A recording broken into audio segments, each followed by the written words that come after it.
বিশিষ্ট এবং জনপ্রিয় কণ্ঠশিল্পী নোবেলকে আজকে একটি মামলায় গ্রেপ্তার করে বিজ্ঞ সিএমএম আদালতে আনা হয়েছে।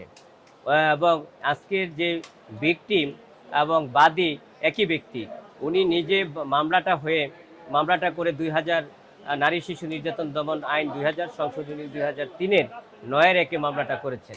কিন্তু আমরা বিজ্ঞ আদালতে বলেছি যে আজকের যে বাদী ভিকটিম সেটা হচ্ছে বিশিষ্ট কণ্ঠশিল্পী নোবেলের ওয়াইফ।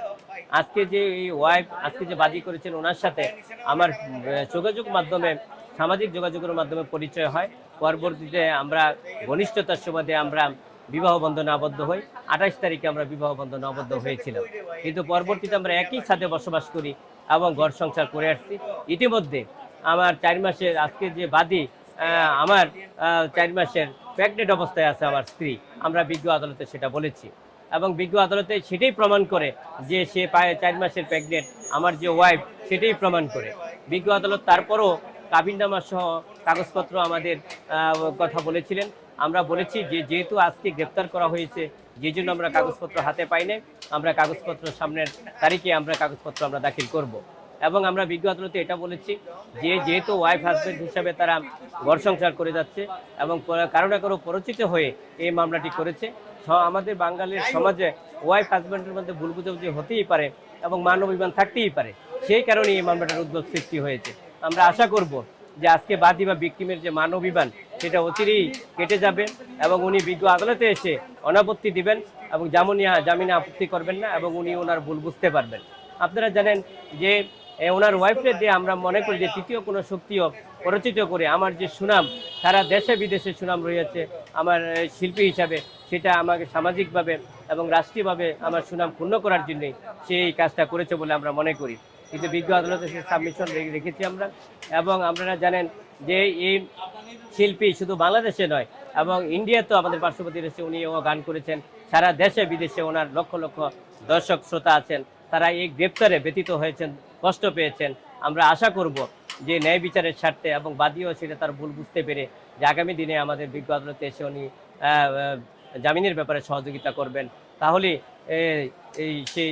আমাদের আসামি মুক্তি পাবে এবং তার যে সুনাম অক্ষুণ্ণ থাকবে। আজকে তার দেশে বিদেশে যে সুনাম রয়েছে, তার একটা বিখ্যাত গানের কলিও আছে যে আমাকে মেয়ে, আমি যখন মরে যাব তখন তোমরা আমার এই লাশকে পুড়িয়ে দিও না। এই যে একটা বিখ্যাত কলি, গানের কলি রয়েছে, আপনারা জানেন। তো আমরা আশা করব বাদী তার ভুল বুঝতে পেরে বিজ্ঞ আদালতে সহানুভূতি দিবেন।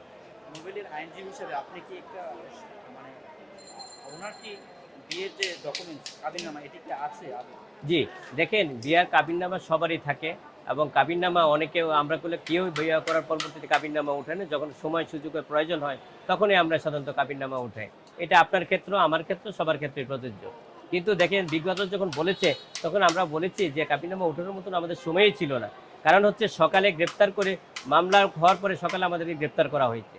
তার পরবর্তী ওই সময়ের ভিতরে আমরা কাগজপত্র সব কিছু রেডি করতে পারি নাই। বিজ্ঞ আদালতে আমরা আপোষের শর্তে এবং কাগজপত্র দাখিলের শর্তে আমরা জামিন চেয়েছি এবং কিন্তু তার পরবর্তীতে বিজ্ঞ আদালত সন্তুষ্ট হয়ে উনি নামঞ্জুর করে সিডব্লিউ বলে জেল হাজতে প্রেরণ করেছে। দেখেন ওয়াইফ হাজব্যান্ডের মধ্যে মান অভিমান থাকে, ক্ষোভ থাকে, সেই মান অভিমান খুপিয়ে সেটা উনি 999 ফোন দিয়েছেন এবং আমরা আশা করি যে মান অভিমান ওয়াইফ হাজব্যান্ডের মধ্যে দীর্ঘস্থায়ী থাকে না এবং সেটা অচিরেই কাটিয়ে উঠবে এবং উনি ওনার ভুল বুঝতে পারবেন এবং পরবর্তী বিজ্ঞ আদালতে এসে আজকের বাদী ভিকটিম উনি নিজেই আসামি পক্ষে সহযোগিতা করবেন এবং জামিনের ব্যাপারেও উনি অনাপত্তি দিবেন যে আমার কোনো আপত্তি নাই জামিনে।